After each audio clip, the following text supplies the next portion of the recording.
And this is just, it's so sad for me as a mom to even think about this story now, because I look back on this 14-year-old version of me that was really with all of my heart, like trying to do the right thing. I believed the gospel. The Church of Jesus Christ of Latter-day Saints was my life's mission. It was my heart and soul. And I wasn't like some big rebel. Not that there's anything wrong with being a rebel, but I was really just trying to live my best life and follow the commandments and be a good person. And I ended up sometimes just in normal teenage situations where that wasn't the result of my behaviors. When I was 14 years old, it's always the Mormon boys too, right? Like so I don't know. Some of the Mormon boys that I hung around with were just horrible. I had a kid in my seminary class who was like a 5th-year senior, and he was much older than me when I was this little freshman, clueless 14-year-old girl. And he ended up in a situation where he forced me. And I walked away from that feeling like I'm the one who went to his house after school. I'm the one who went down to the basement. He's my boyfriend, and this is all on me.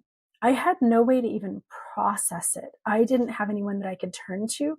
In fact, my biggest thought was just, I can't ever let anybody know about this. And like, I didn't want him to tell any of his friends. I didn't want him to talk about it with anybody. But I turned to my diary and I wrote about it in my diary, very like a lot of details, not realizing that my mom read my diary all the time. Is that why my Mormon mom gave me a diary? So that I could write all this stuff and she could read it. So a couple weeks later, my mom has a family home evening lesson on chastity and keeping yourself clean until you get married. And then she invites me to go to the ice cream shop with her. True story. Like, it's always the ice cream shop. I think that for non-Mormons, though, you probably go to like Starbucks with your mom if she needs to get you away from the house and talk to you. But we don't have that. So it's like Dairy Queen, Baskin Robbins. Yeah. I still can't go to ice cream shops today because that's always like where my mom took us to get us away from brothers and sisters so she could talk to us. So she takes me to the ice cream shop. We go driving around Multnomah Falls area there up in Portland, Oregon. And she pulls over to the side of the road. I'm eating my little ice cream cone. And she says, so I read your diary and I know what happened. And you have an appointment on Sunday to go talk to the bishop. She sat there in the car crying her eyes out and saying, I cannot believe that you would do this. Oh my gosh. So the next Sunday, just a couple days later, I go into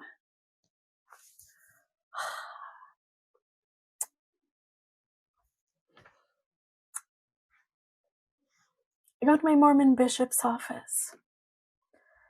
I am this like goofy little freshman in high school, no clue about anything in the world, going through a really big situation that was already like breaking me. And my bishop sits there for the longest time and just tells me that he's surprised that I would do something like this. And he asked me for every detail of everything that had happened. Not so much like, did you guys discuss this? Did you want to do this? Did you say no? Did you yell at him afterwards and say, I can't believe that you did this to me? Like, none of the conversation, just specific nitty gritties, Oh my gosh. clothes off, all of that. And I was in his office for a long time. He made me feel absolutely terrible.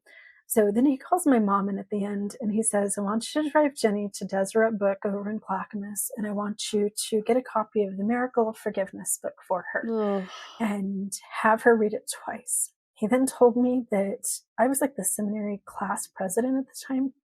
And he said, you were released as the seminary class president and you can no longer be the seminary class president. You can't take the sacrament for the next 6 months. It was almost kind of a mini excommunication. Like, he didn't want me praying in my young women's class and a bunch of other things that it's like, that was not even part of the handbook for a 14-year-old to have to like not pray in her young women's class and stuff.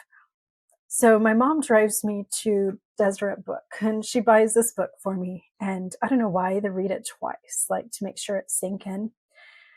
I've never talked to my mom about this, and I don't know if she had actually ever read The Miracle of Forgiveness. When I opened it, and I love to read, like I love books. when I opened it, I guess I was kind of hoping I'm going to read something in this book that tells me that I can be forgiven. Like it's the miracle. It's the miracle of forgiveness, right? Like this is going to be great. Yeah. No, The Miracle of Forgiveness by Spencer W. Kimball tells you that if you commit schmexual, whatever, that it is the sin next to murder. Literally, I'm reading on these pages, it is the sin next to murder. You can never be forgiven. There is a mark on your soul forever. And I'm like, then why am I even reading this book? Just so that I know that I'm going to hell? I didn't read it that second time. What I did was I had my very first unaliving attempt. I was so overwhelmed with, I am like, my whole entire life is ruined.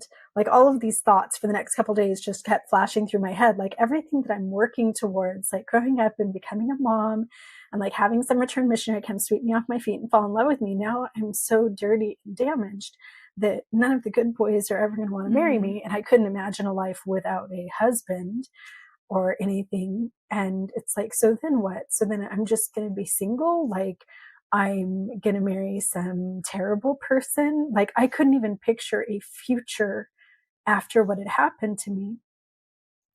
And so one day after my mom had left for work, instead of getting on the school bus, I tried to end my life. Fortunately, without Google and as a 14-year-old girl, I didn't exactly have a solid method for making that happen. And it's very difficult. So I still have a scar on my wrist to this day, but I obviously wasn't successful. That boy was excommunicated, but I went through the same stuff as him. So, Shalice, this is where like Mormonism looks so happy and it looks so like family centered and stuff. But underneath, like, I feel like it's like the happiest cult without a boundary in America. Like, it looks so great, but it's not. So, after I think I went to school that day, and one of my teachers was like, Jennie's acting crazy. She's just sitting in the hallway crying. She has a big bandage around her wrist. Somebody asked me what happened. They called my mom. She left work and came and picked me up from school. And she takes me to the bishop, and the bishop refers me to an LDS therapist. And this LDS therapist sits me down, might have been the next day that we went, brings my mom in, and she tells me the thing that's worse than having schmex with your boyfriend is ending your life. That is permanently, eternally unforgivable. And if you had, actually, I was 14, if you had been successful, then you would have like never ever been with your family again. You would have like been in outer darkness. Like that is a In the sin that you afterlife. can never yet, like you're burning in hell forever. You're burning in Mormon hell, which is what the lowest degree of the celestial kingdom, without your family, without Jesus. So it's a really good thing that you weren't successful, Wow. because your eternal life would have been lost forever. And now you're a double sinner. Now you've had schmex with your boyfriend. Nobody cared that he was 18, I was 14, that it was a forced situation. Nobody cared about that. Now you've had schmex with your boyfriend, and you've tried to commit self-murder.